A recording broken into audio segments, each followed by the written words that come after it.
Bonjour à toutes et à tous et bienvenue dans mon podcast Note vocale. Je me pose et je te raconte.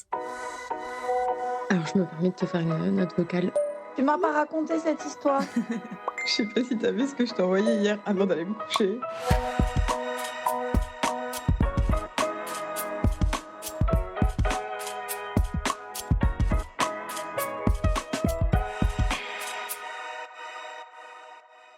Je suis hyper contente de vous retrouver pour cet épisode, pour cette note vocale qui sera un récit d'accouchement. C'est vrai que c'est des vidéos, des podcasts que j'aime beaucoup écouter. J'en ai principalement écouté tout au long de cette année, forcément. Et pour vous dire, n'ayez pas peur d'écouter cette note vocale parce que je vais vous raconter vraiment un souvenir merveilleux. Je ne m'attendais absolument pas à ce que cet accouchement se passe comme ça c'est sûr, je vais vous raconter. Mais par contre, j'ai vécu une journée magique. C'était déjà il y a un mois, donc pour vous dire, pour enregistrer ce podcast, j'ai des petites notes parce qu'on oublie très vite et pas mal de choses et pas mal de détails. Donc voilà, je voulais pas attendre la rentrée pour enregistrer ce podcast parce que sinon tout ça allait être trop loin. Donc je me suis dit, allez, ça fait un mois, c'est déjà beaucoup. J'enregistre ça pour tout vous raconter et même moi pour le souvenir. Et je vous posterai cette petite note vocale si vous le voulez bien à la rentrée quand je reprendrai le travail. Tout s'est bien passé. Je m'attendais pas du tout à ce que ça se passe comme ça. Je me suis imaginé plein de scénarios dans ma tête. J'imagine qu'on le fait toutes et tous. On nous dit toujours de pas nous préparer parce qu'on ne sait pas ce qui peut arriver. Et oui, c'est clair, c'est vrai. Cependant, voilà, je m'étais imaginé plein de choses, plein de possibilités. Pas celle-ci, mais par contre, ça s'est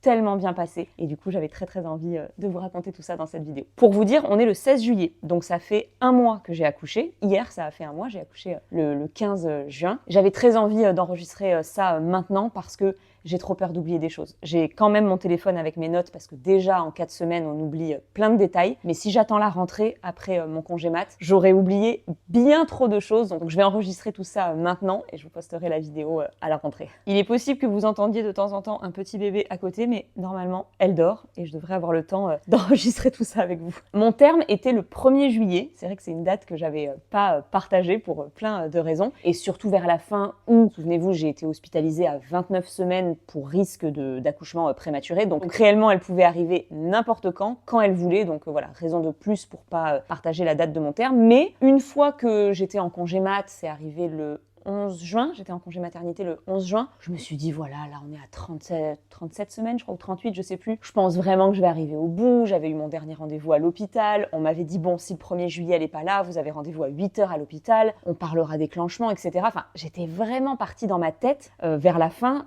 pour arriver au terme. Et en fait, ce qui s'est passé, c'est que le 14 juin, parce qu'elle est née le 15 juin, mais tout commence évidemment, tout commence la veille. Le 14 juin, je me réveille très tôt. Et d'ailleurs, j'ai pas l'heure précise, mais je pense que je me suis littéralement réveillée 24 heures avant l'heure de sa naissance. Parce qu'elle est née à 5h49 et vraiment, je me suis réveillée un petit peu avant 6h. Donc ça, c'est très rigolo. Mais bref, je me réveille donc le samedi 14 juin et je vois pas le truc venir du tout, mais j'ai envie de ranger sa chambre. Donc je bouine dans sa chambre, je fais doucement parce que Mathieu dort. Mais voilà, je range sa chambre, les derniers petits vêtements, je refais bien le lit, etc. Bon, visiblement, j'étais un petit peu en train de nidifier. Je lisais une BD sur l'accouchement et il me manquait une dizaine de pages, donc je me suis installée dans mon canapé et j'ai terminé ce livre sur l'accouchement. Je me suis lavé les cheveux et ce que je vous ai pas dit, c'est que la veille au soir, on a feuilleté, un peu comme une dernière fois, le livre des prénoms avec Mathieu. Pourtant, on était décidé sur le prénom Fleur depuis très longtemps, mais voilà, on était à 15 jours du terme. Je crois qu'on a eu envie de refeuilleter un petit peu le livre. Donc on se l'est pas dit, je l'ai pas ressenti, visiblement inconsciemment, mais voilà, je l'ai pas ressenti que j'étais sur le point d'accoucher. Mais voilà, il y avait tous ces petits signes où la veille, on regarde les prénoms et le lendemain matin, je me lave les cheveux, je me prépare, je termine mon livre, je prépare sa chambre. Ah oui, je re-regarde toutes les valises de maternité parce qu'il y avait sa valise pour la maternité, ma valise pour la salle de naissance, ma valise pour mon séjour en maternité. Je redéfais tout, je vérifie, je refais les valises. Donc imaginez-vous que je fais ça le samedi matin. Et à, je sais plus, 11h je crois, j'avais un rendez-vous avec ma sage-femme. Elle venait de se casser la main, donc tout était en visio, mais ce détail n'est pas très intéressant. Et on devait faire un dernier petit cours sur la poussée et la respiration pendant les contractions et les respirations possibles pendant l'accouchement. Donc on l'avait déjà un petit peu vu, mais voilà,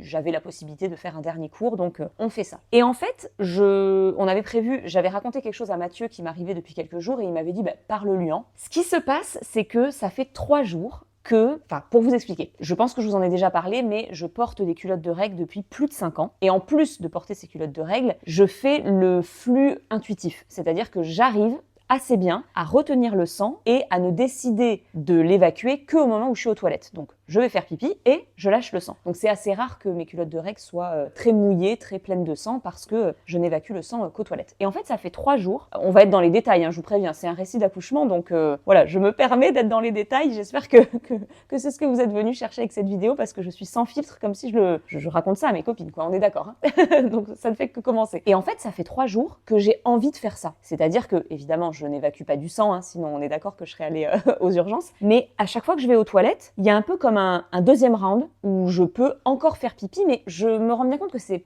pas de l'urine. Et je crois que c'est la veille où je me suis amusée à plier du papier toilette pour faire un peu une épaisseur, pour recueillir ce fluide et essayer de comprendre ce que c'est. Et donc je vois bien que c'est incolore, inodore, complètement liquide, voilà, ça n'a pas de texture. Et je me dis, il y a une petite partie de moi qui m'endort vendredi soir en me disant, ça ressemble quand même à du liquide amniotique, mais je pense que je regarde bien trop de films, d'ailleurs on y reviendra, mais un accouchement ça ne se passe pas du tout comme dans les films. Et quand on perce franchement la poche des os, oui, c'est comme dans les films, mais quand on fissure la poche des os, eh ben visiblement ça n'est pas forcément comme dans les films et on peut le contrôler. Bon. C'est ce que l'histoire va nous apprendre. Donc le lendemain matin, au début de ce cours en visio avec ma sage-femme, je lui raconte ça. Et elle me dit, mais attends Margot, je n'ai jamais entendu parler de ça. Je connais le flux intuitif, mais je ne savais pas que c'était possible avec son liquide amniotique. Mais ce que tu me racontes, je ne vois que ça. Je pense que c'est vraiment ce que tu fais. Tu contrôles ton liquide amniotique et donc ça veut dire que tu as fissuré depuis quelques jours. Donc on fait ce petit cours parce que possiblement tu accouches bientôt. On termine ce cours mais ensuite vous filez à l'hôpital parce qu'il existe un test comme un prélèvement vaginal, c'est-à-dire comme un prélèvement Covid mais dans le vagin pour voir si tu as du liquide amniotique. Et là, pour être sincère, je ne l'ai pas dit à Mathieu et à ma sage-femme mais je leur ai dit je peux aller faire pipi. Donc je suis allée aux toilettes, je me suis vidée de stress, mais vraiment moi, quand je suis stressée, je me suis vidée de stress et là je me suis dit possiblement je vais accoucher aujourd'hui quoi. Donc j'ai fait ce cours sur la respiration en essayant de me concentrer. Toutes mes affaires étaient prêtes puisque je vous l'ai dit le matin j'avais tout revu mes valises et on part. J'arrive à l'hôpital, j'arrive aux urgences maternité, on m'installe dans une salle de naissance et que je connais bien, hein, je connais bien les salles de naissance puisque j'ai été hospitalisée quelques semaines avant ça. Et là on me fait le test et oui, il y avait du liquide amniotique dans mon vagin. Donc dans ce cas-là, quand on fissure la poche des os, on peut attendre 24-48 heures à l'hôpital. Hein. Une fois que vous avez rompu franchement la poche des os, ou une fois que vous avez fissuré la poche des os, vous restez à l'hôpital, il y a trop de risques d'infection. Et logiquement, on aurait pu attendre 24-48 heures pour me déclencher ou voir si j'accouchais. Mais là, ils me font confiance. Je leur dis que ça fait 2-3 jours, mais dans ma tête large, hein, je pense même mardi, mercredi, jeudi, vendredi, c'était peut-être même le 4e ou 5e jour où je faisais ça. J'évitais trop de le dire, mais oui, ça fait un moment que j'arrivais à faire ça aux toilettes. Donc, on n'attend absolument pas et on décide de me déclencher. Donc, j'étais sous monito, le bébé allait très très bien. Moi, je n'avais aucune contraction et à partir du moment où on me dit on va vous déclencher, les contractions commencent. Alors, pas du tout douloureuse, pas du tout dans le ventre, ni derrière dans le dos, mais au niveau des côtes. Donc au niveau des côtes devant et au même endroit derrière. Donc ça, je pense que c'était encore sa position, mais c'est vrai que c'est une douleur. Alors c'est drôle parce que la veille, j'avais eu une très grosse douleur comme ça dans le dos ici au niveau du soutien-gorge. J'étais en pleurs au sol, mais c'est une douleur que j'ai connue tout au long de la grossesse, donc je n'ai pas du tout associé ça à une contraction, et d'ailleurs je sais toujours pas aujourd'hui si c'était une contraction. Mais en tout cas, à partir du moment où on m'a parlé du fait que j'allais accoucher peut-être dans le week-end, ou le lundi, parce qu'on me parle de possiblement le lundi, je me suis mise à avoir mal voilà, dans les côtes, sous le sein droit, et de l'autre côté, au même niveau, mais dans le dos. Et là on me dit que voilà, on va pas y aller franchement, on va y aller petit à petit, il existe plein de choses à faire, parce qu'on voit bien que ma poche des os n'a pas été franchement rompue, je ne suis absolument pas dilatée, je n'ai pas de contractions douloureuses, mais j'ai des contractions régulières. Et on se dit, bon, vous êtes peut-être en pré-travail, donc on va commencer quelque chose. Et on me propose une solution qui m'allait très très bien, qui sont des cachets. Donc c'est un cachet toutes les 2 heures, on peut en prendre jusqu'à 8. Donc ça fait quelque chose sur 16 heures. Donc on me dit voilà, il est midi, hein. Donc on peut faire ça et on verra cette nuit, en fin de nuit, où vous en êtes. Et peut-être que là, on pourra, mais il m'en parle à peine, hein. On pourra peut-être vous décoller les membranes, on pourra peut-être tester les ballonnets, mais on verra. Déjà, on teste ça. Ok. mais je sens bien que ça va être long parce que la sage-femme qui est là avec moi, elle me dit que c'est dommage, elle travaille pas demain, le dimanche, mais elle sera là lundi matin, donc on se verra lundi matin. Donc je suis là, ah oui, ça va être très très long. Donc on est samedi midi. Donc je prends le premier cachet à 14h30, ça va tarder un peu le temps qu'on discute, etc. Et on me laisse en salle de naissance avec le monito pour bien vérifier que le bébé va bien, que moi aussi, surtout pour le premier cachet, pour voir comment on réagit toutes les deux. Mais tout ça, je vous dis, des contractions que je sens à peine, je les vois sur le monito, mais c'est tout. Et on me dit qu'il y a une des sages-femmes qui est formée en acupuncture. Et ce qui est drôle, en fait, c'est que 2 jours avant, j'avais eu une petite insomnie et j'étais tombée sur Instagram sur des vidéos sur le déclenchement, justement, et je les avais regardées, mais vraiment par curiosité, parce que j'étais en insomnie et que je m'ennuyais, parce que je pensais jamais être déclenchée, et encore moins avant le terme. C'est vrai qu'on commençait à me parler du fait que possiblement on peut être déclenché si on dépasse le terme, mais je rappelle que j'avais été hospitalisée à 29 semaines, donc pour moi elle arriverait en juin tranquillement, quoi. Mais j'avais regardé ces vidéos, je les avais toutes regardées à la suite, donc j'étais plutôt au fait. Donc le petit hasard rigolo, et du coup j'étais plutôt informée sur le déclenchement, et je savais qu'il y avait des super résultats avec l'acupuncture. Donc je dis oui, j'ai très envie de rencontrer cette sage-femme, qu'elle vienne avec ses aiguilles. Donc j'ai le premier cachet à 14h30, elle arrive à 45. Elle me met des petites aiguilles, donc je me souviens au pied, sur le côté du genou, et un sur le ventre, très bas sur le ventre, juste au-dessus du pubis. Ça fait pas mal du tout. Ça a beaucoup impressionné Mathieu, parce qu'apparemment ça s'enfonce profondément, mais alors autant vous dire qu'avec mon ventre, je voyais pas du tout ce qu'on faisait au niveau de mes pieds, donc j'ai rien vu, mais c'était pas douloureux. Ah si, sur le petit doigt, c'était super douloureux. Le petit doigt de pied. Bref, enfin super douloureux. Je n'avais pas encore accouché. Et 1 minute après, je vois sur le monito, et je les sens un petit peu, que j'ai eu 3 contractions à la suite. Mais vraiment à la suite, pas du tout espacées. Encore une fois, pas douloureuse, mais je me dis, waouh, j'en ai regardé des vidéos YouTube, j'en ai lu des choses dans des livres, etc. J'ai jamais entendu parler de contractions les unes à la suite des autres, quoi. Et là, je vois le monito et le cœur de Fleur qui... Et d'ailleurs, ça bip, ça bip, ça bip. Je crois qu'il y avait une sage-femme avec moi. Là, d'un coup, il y en a 6 autres qui arrivent. D'ailleurs, je pense que ça n'était pas que des sages-femmes. Je pense qu'il y a une gynéco qui est arrivée. Bref, il y a plein de monde qui sont arrivés d'un coup. Il y en avait une qui avait une blouse avec elle. J'entendais parler du fait que j'avais pas la péridurale qui était posée, donc je pouvais pas partir en césarienne d'urgence. Donc, j'entendais anesthésie générale. J'étais là, ah non, attendez. J'ai tout imaginé. Je me suis préparée à tout parce que pour vous dire, on n'avait pas du tout de projet de naissance avec Mathieu. On avait 1 ou 2 petites demandes, je vous en parlerai petit à petit dans cette vidéo, mais vraiment, j'avais confiance en l'hôpital. J'ai accouché à l'hôpital de Bayonne. J'avais confiance en les sages-femmes et j'avais confiance en ma fille et mon corps. Et comme je ne pouvais pas savoir ce qui allait se passer, je voulais juste me laisser faire, me laisser aller et y aller petit à petit. Et c'est vrai que tout au long de la journée, les sages-femmes m'ont remercié pour ce mood parce que du coup, j'étais très très facile et j'étais ok avec tout. J'étais pas triste de aucune décision qui a été prise alors que c'était imprévu. Voilà, j'étais pas frustrée, j'étais pas mal. Bref, j'ai accueilli en fait tout ce qui se passait et ça a rendu le travail facile pour tout le monde. Mais par contre, je ne m'étais pas du tout préparée à une anesthésie générale. Alors là, ça doit être vraiment celles et ceux qui ont vécu ça doit être tellement traumatisant j'imagine que ça se fait dans l'urgence en plus, donc très vite tu t'endors et tu te réveilles, t'as plus de ventre, t'as un bébé, waouh, ça doit être tellement particulier. Et en fait, donc là on s'est dit mince, on n'a même pas eu le temps de lui poser la péridurale, ça aurait été juste pour au cas où, mais on pouvait pas prévoir ça quoi. Mais par contre, une des sages-femmes qui m'avait dit, on se reverra sûrement lundi, avait prévu, c'était plus pour s'avancer parce que je n'avais rien qui passait dans le cathéter, elle m'avait installé le cathéter dans le quart d'heure juste avant. Et du coup, il y en a une qui a dit, attendez, on peut tester un truc, on va lui mettre un décontractant musculaire pour calmer les contractions à l'utérus et avec de la chance, le cœur du bébé va repartir. Donc là, ils me disent, bon mademoiselle, vous allez avoir un coup de chaud. Alors je crois que c'est pas tant que j'ai eu un coup de chaud, c'est que mon cœur s'est accéléré. C'était comme un peu de la tachycardie et là je me vois me retourner sur Mathieu et j'arrivais pas à parler. J'essayais surtout de pas partir en crise d'angoisse, quoi, donc j'arrivais pas du tout à parler. Mais je pense que Mathieu l'a pas vu dans mon regard, mais mon regard voulait dire au revoir, je t'aime et occupe-toi bien de notre fille. Vraiment, c'est ce que j'ai ressenti pendant quelques secondes. Et en fait, tout s'est calmé et le cœur de Fleur est remonté, quoi. Donc ils m'ont enlevé les aiguilles. On saura jamais si j'aurais pu faire ce petit... ils ont appelé ça après la petite bêtise du bébé. Donc est-ce que cette petite bêtise aurait pu arriver chez moi naturellement ? Peut-être. Est-ce que c'est le premier cachet qui a créé ça? Peut-être. Est-ce que c'est l'acupuncture où j'ai très très très bien réagi et qui a pouf? Peut-être, on saura jamais. Sauf que, du fait de cette bêtise, on a été très très surveillés jusqu'à la toute fin du séjour. Donc là, je suis restée avec mon monito. 2 heures après, 16h30, je reprends un cachet. Ils veulent me regarder pendant 2 heures avec le monito pour être sûr qu'elle refasse pas de bêtises. Il n'y a pas eu de bêtises. 19h30, 18h30 du coup, mais peut-être qu'elles ont... Bon, bref, vers 18h30, le 3e cachet, et elles me disent, allez, on vous garde quand même 1 heure. Oui, c'est ça. On vous garde quand même 1 heure juste pour être sûr qu'il n'y ait pas de bêtises. Allez, c'est parti. Alors, je vous dis pas, le monito qui continue. Vous savez, ça sort du papier. Ah bah, j'étais une boîte à musique. Le papier qui sort.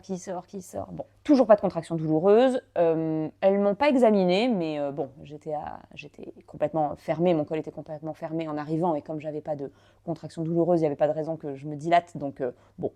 On me laisse comme ça et on s'ennuie. Vraiment, j'ai été bête, j'ai pas dormi. Mais elle me demande quand même de pas manger parce qu'à tout moment, si elle refait une bêtise, je pars en césarienne d'urgence. Donc, elle me demande de pas manger. Donc, j'ai pas mangé de la journée. J'avais juste petit déjeuner, je pense. On joue aux cartes. J'ai toujours pas de douleur. Elle ne refait pas de petites bêtises. Donc, bon, on est dans cette salle de naissance. C'est long et 1 heure après le 3e cachet, elle me dit « Allez, vous pouvez monter en chambre ». Donc, elle m'avait préparé une chambre qui allait devenir notre chambre pour après l'accouchement. On ne savait pas quand est-ce qu'il allait arriver parce qu'un déclenchement, ça peut être long. Hein. Donc là, c'est en mode, voilà, montez en chambre, le repas va vous être servi et puis on viendra vous voir dans la nuit. Quoi. Et bon, le temps de s'installer, etc., de quand même le dire à nos 2 mamans. Personne d'autre ne savait qu'on était à l'hôpital, mais juste nos 2 mamans. Et à un moment, je me suis un peu rappelé mes cours et mes lectures, etc. Et je me suis dit, parce qu'elles m'ont dit, voilà, allongez-vous. Et là, je me suis dit, non mais attendez. Si le but, c'est de déclencher le travail, d'ouvrir mon col, parce que se cacher, c'est pas tant pour déclencher des contractions, c'est pour faire travailler le col. Je me suis dit, il me faut un ballon et il faut que je marche. Et elles m'ont dit, pas de souci, vous pouvez même sortir de l'hôpital, pas rentrer chez vous, mais aller sur le parking, etc. Donc j'ai demandé un ballon, j'ai fait un peu ma danse du ventre dessus, et surtout, on était venus en van, au cas où Mathieu, pendant le séjour, veuille faire des petites siestes, parce qu'on savait qu'il dormirait pas très bien sur le petit lit d'hôpital. Et au final, il en a même pas eu besoin, pour vous dire, il a très bien dormi. Je crois qu'on était concentrés sur autre chose, mais surtout, on pouvait venir avec plein d'affaires. Dans le van, il y avait de la place, quoi. Donc on est descendu. J'ai marché dans le parking. On était samedi soir. Il n'y a personne dans un hôpital le samedi soir. Donc, il y a très peu de monde. Donc, voilà, on avait de la place dans le parking pour marcher. On s'est installé dans le van. Là, on a eu une soirée magique. Je sais pas, il était 21h. Le soleil se couchait, il pleuvait un petit peu. On était garés sous un arbre. Donc, on entendait le bruit de la pluie dans les feuilles. On était venu avec un petit melon, un petit concombre, je sais plus. Donc on a grignoté, on s'est mis une playlist de chansons qu'on aime beaucoup, qui sont symboliques pour nous. Et moi j'ai chouiné, hein. Franchement, je touchais mon ventre et je réalisais bien que c'était la fin de la grossesse, quoi. Donc j'étais très très très émue et c'était trop beau. C'était un peu notre dernier moment tous les deux. Oh, ça me rend émotive. C'était notre dernier moment tous les deux et oh, c'est drôle parce que ça fait plusieurs jours, plusieurs semaines que je suis plus du tout avec les hormones qui fluctuent, etc. Je vous le raconterai dans une vidéo postpartum, mais c'est vrai qu'au début, je pleurais pas mal et ça fait un moment que c'est passé. Et non, là, je pense que je suis juste émue parce que c'était vraiment une belle soirée. Donc voilà, on vit ce moment dans le van et puis à un moment, je lui dis, je pense pas que j'avais des douleurs.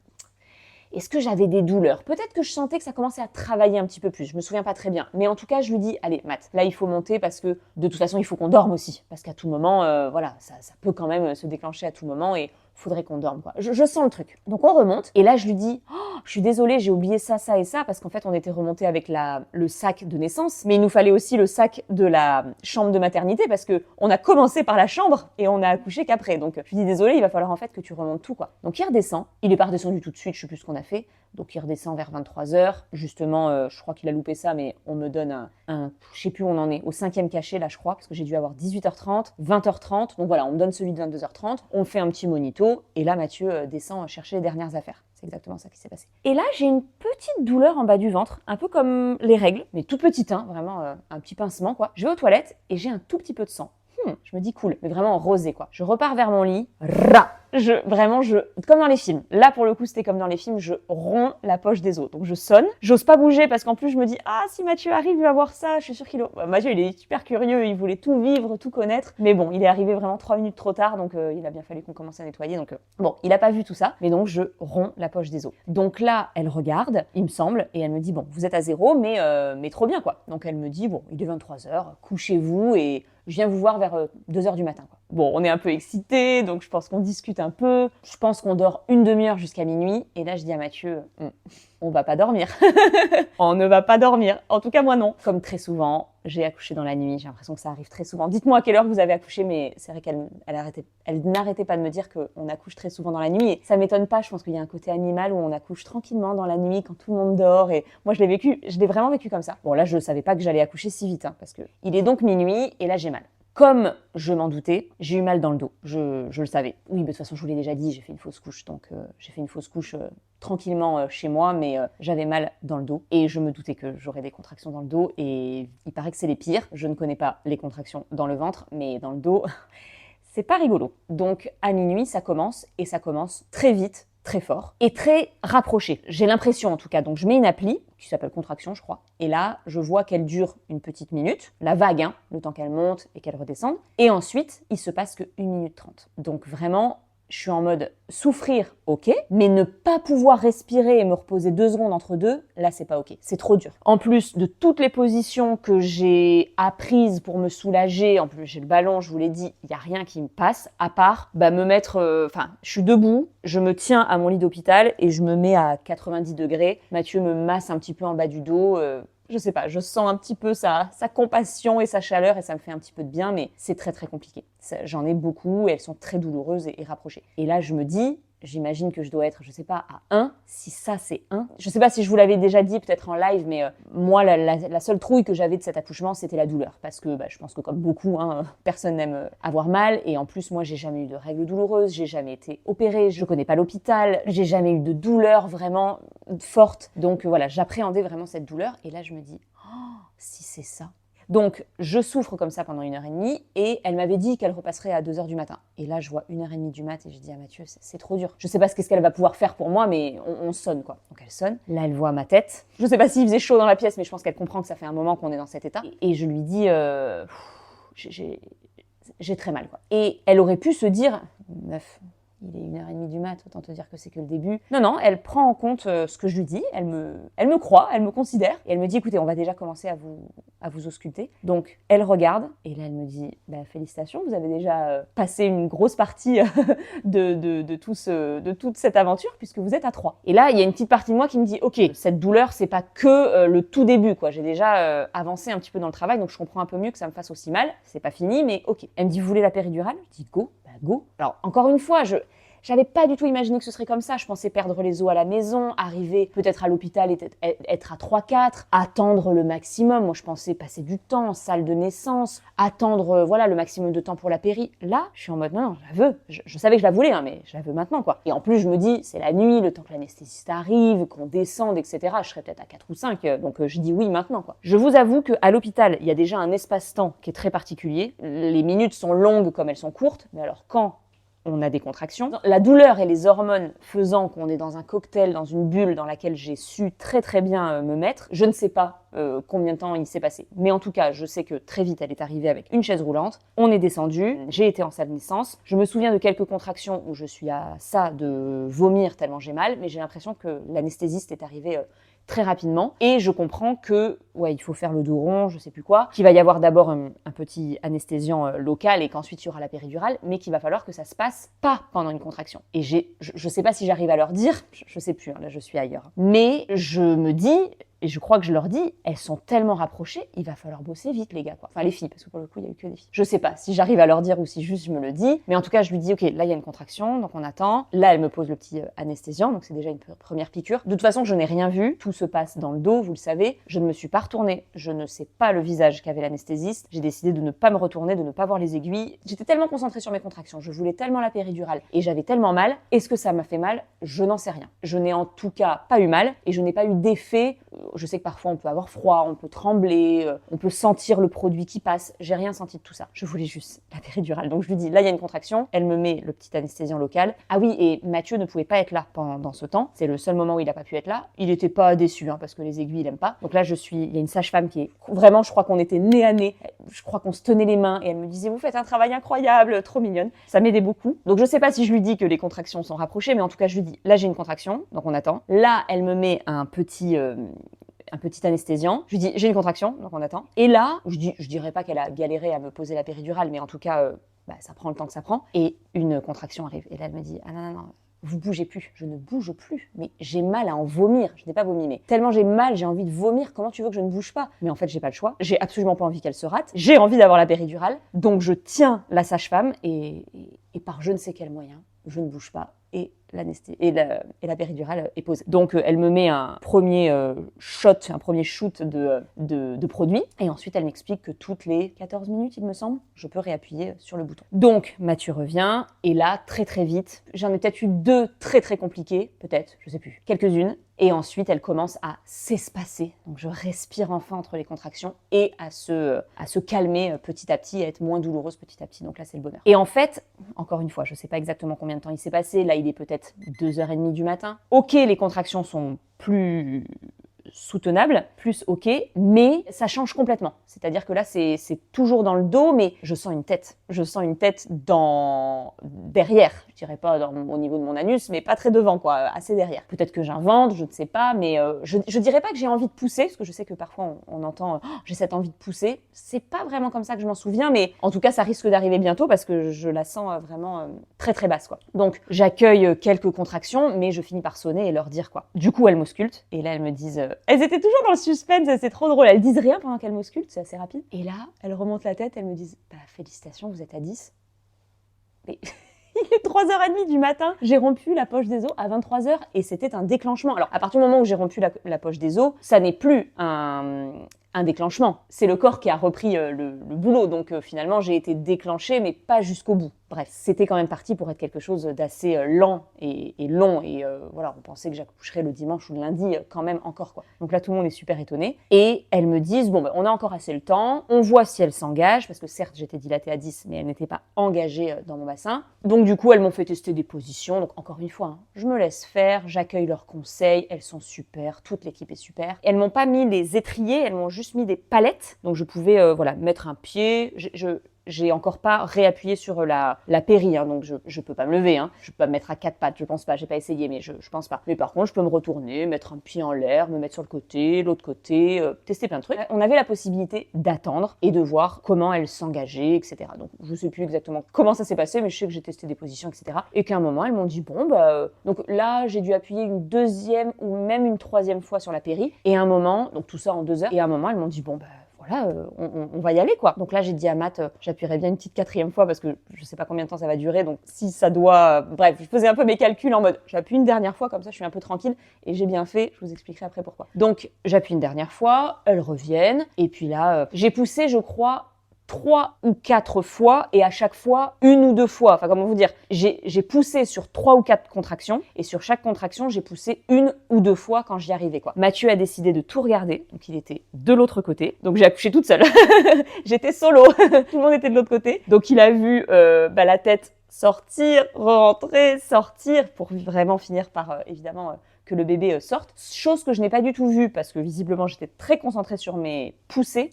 Au début d'ailleurs j'ai poussé sur le côté, j'en ai eu envie sur le moment et j'ai fini par terminer sur le dos pour que ce soit le plus efficace possible parce qu'elle avait une petite astuce, la gynéco, parce qu'au final il y a une gynéco qui a fini par venir parce que je ne l'ai pas vue, j'étais encore une fois très concentrée sur le monito, mes contractions et mes poussées, mais il y a eu un moment où le cœur de Fleur a recommencé à baisser et c'est là que la gynéco est arrivée et m'a dit allez, je l'ai pas senti, je l'ai pas compris et c'est très bien. Elles m'ont mis sur le dos et là elles m'ont dit, la gynéco m'a dit, on va tester un truc. Je vais me mettre comme ça, c'est-à-dire les bras en croix, comme une superwoman. Vous allez m'accrocher, vous allez me tenir les poignets. Moi, je vais tomber en arrière. L'idée, c'est que vous me rattrapiez, donc ça va vous faire, vous, aller vers l'avant. Ça va plaquer votre bassin parfaitement contre le lit, parce que j'avais tendance, en poussant, à remonter un petit peu mon bassin. Et ça a super bien marché. Elle s'est laissée tomber, je lui ai tenu les poignets, je suis passée vers l'avant en poussant, et le bébé est sorti. Et elle a voulu faire ça, que je sois sur le dos et tester cette position, parce que visiblement, il était un petit peu temps qu'elle sorte, parce que voilà, elle était engagée depuis quelques minutes, et je pense que, voilà,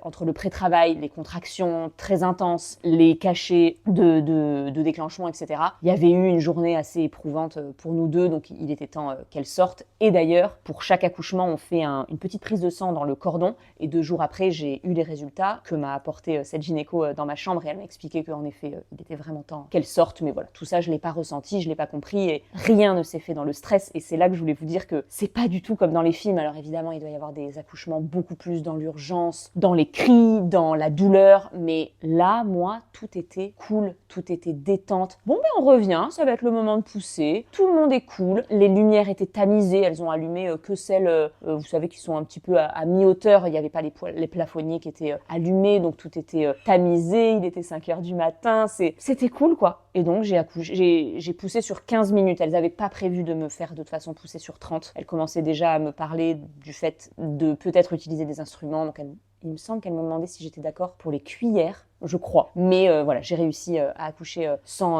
instruments. On a réussi tout ensemble à ne pas les utiliser. Mais c'est vrai qu'elles commençaient déjà à m'en parler parce qu'elles ne voulaient pas que ça dépasse 15 minutes. Et j'ai réussi à pousser et à accoucher en 15 minutes. Et donc, elle est arrivée à 5h49. Donc oui, accouchement express. Depuis, mon médecin, mon gynéco et ce gynéco et les sages-femmes n'arrêtent pas de me dire que ouais, s'il devait y avoir un prochain, il va pas falloir tarder.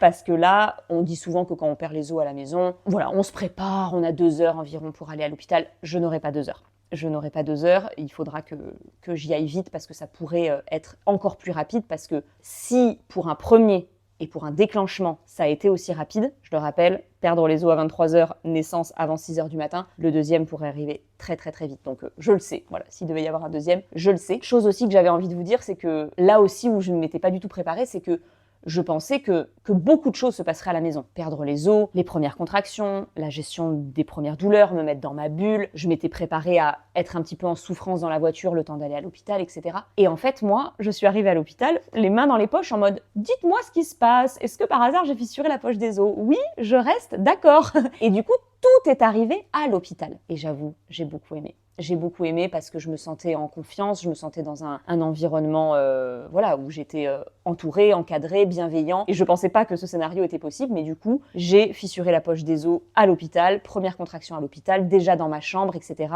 Rien ne s'est passé en mode on fait les sacs, on fonce. C'est vrai que vers la fin, on se prépare à tout. Tous les jours, on peut accoucher. Tous les jours, il faut être prêt à ce que la voiture soit, enfin que le coffre soit vide pour pouvoir mettre les valises et tout. Ben voilà, nous on n'a pas eu cette urgence et tout s'est passé à l'hôpital et j'avoue j'ai bien aimé que ça se fasse comme ça. Et pour revenir à l'arrivée de Fleur quand même, ils me l'ont mise donc Mathieu a tout vu, hein, le bébé qui sort. On me l'a mis tout de suite en peau à peau. Très bizarrement, je n'ai pas pleuré, pas là en tout cas. Mathieu non plus. Je m'attendais vraiment à être très très émotive, mais en fait bon, je pense que j'étais encore très haute dans les hormones, etc. Mais j'ai eu aussi ce sentiment de bah en fait je te connais déjà. C'est pas une rencontre en fait, c'est ok, ça y est t'es là, mais on se connaît et c'était évident et c'était pas bizarre. Et je vais même vous dire un truc, ça m'est un peu passé, mais les premiers jours, je vous assure que je connaissais ce visage. Et pourtant je n'ai pas fait d'écho 3D ou quoi que ce soit, je la connaissais déjà. Mais je veux pas faire la nana ésotérique, on s'est rencontrés dans une autre vie, pas du tout. C'est genre, je ne l'explique pas, je connaissais ce visage. Donc je n'étais pas du tout dans l'émotion, mais voilà, elle était sur moi. Bah, vous savez maintenant les bébés ne sont pas nettoyés, donc elle avait tout son petit vernix, donc elle était encore un petit peu blanche et ça disparaît petit à petit, c'est absorbé par la peau. Voilà, petit à petit elle commençait à avoir sa petite couleur. Au bout d'1 heure, il y a eu la tétée d'accueil que j'ai décidé de faire puisque je souhaitais allaiter, mais on peut aussi faire juste la tétée d'accueil et ne pas allaiter d'ailleurs, et on peut aussi ne pas la faire. Donc moi j'ai fait la tétée d'accueil. C'est complètement magique de voir comme toi tu sais pas du tout ce que tu fais, elle sait très bien où c'est et elle sait très bien le faire, donc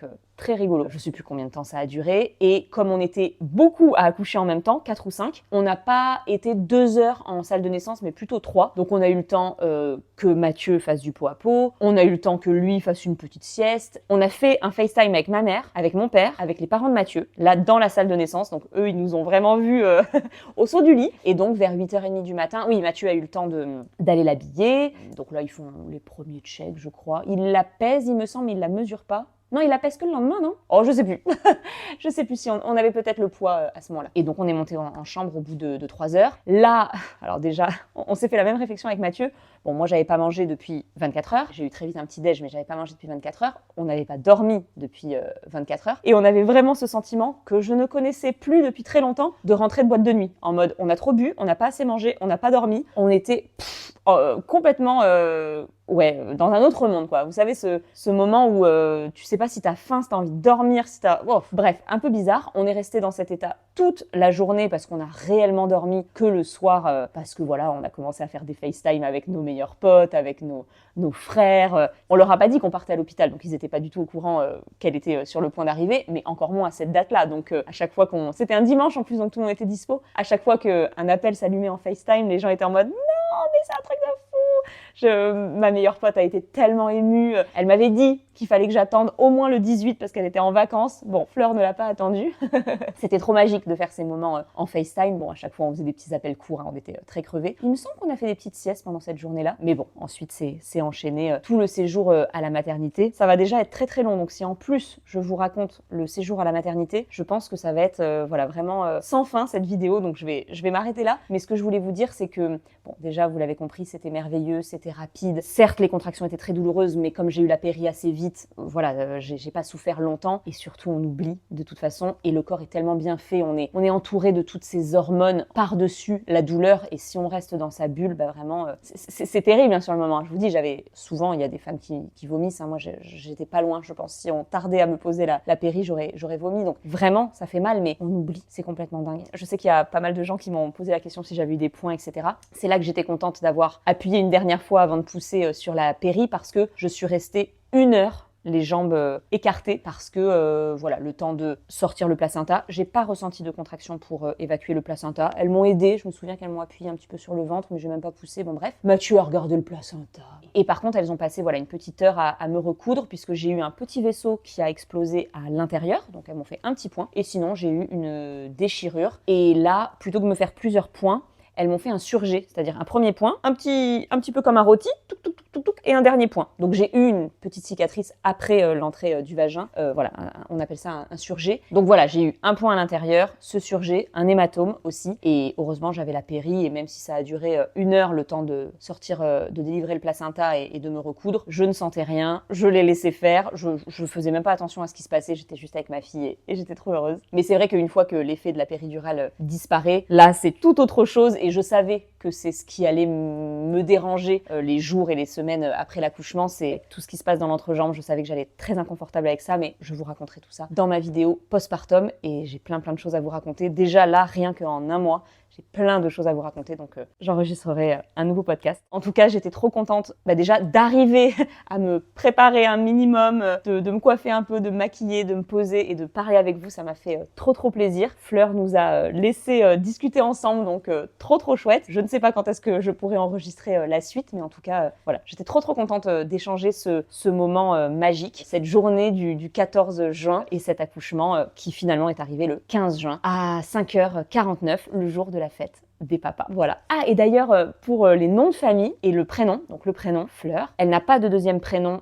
parce que je souhaitais pas lui en rajouter en plus des 2 noms de famille. Et jusqu'au dernier moment, jusqu'au jour, parce que Mathieu est allé à la mairie que le vendredi, donc 5 jours après, donc on a attendu le maximum du maximum, on n'était pas d'accord sur l'ordre des noms de famille. Et en fait, ce qui s'est passé, j'ai eu du mal à l'accepter, mais c'est ce qu'on avait décidé quelques jours avant, comme ça faisait 9 mois qu'on n'arrivait pas à se décider sur l'ordre des noms de famille, eh bien, on s'était dit, moi je suis très nombre pair, et lui il est très nombre impair, et on s'était dit, c'est elle qui choisira. Si elle naît un jour pair, ce sera mon nom de famille en premier et le tien en deuxième. Si elle naît un jour impair, ce sera l'inverse. Elle est née un 15, le jour de la fête des pères. Je pense que le message était clair. Donc, elle a nos 2 noms de famille, mais elle a celui de Mathieu en premier. J'espère en tout cas que ce podcast vous aura plu. J'étais trop contente de me poser et de vous raconter tout ça. Fleur a été trop cool et m'a laissé enregistrer ma petite note vocale. Donc, j'espère qu'elle vous aura plu. Et je vous dis à très bientôt pour un prochain épisode, sûrement autour du postpartum. Ok, c'est plus une note vocale là, c'est un podcast.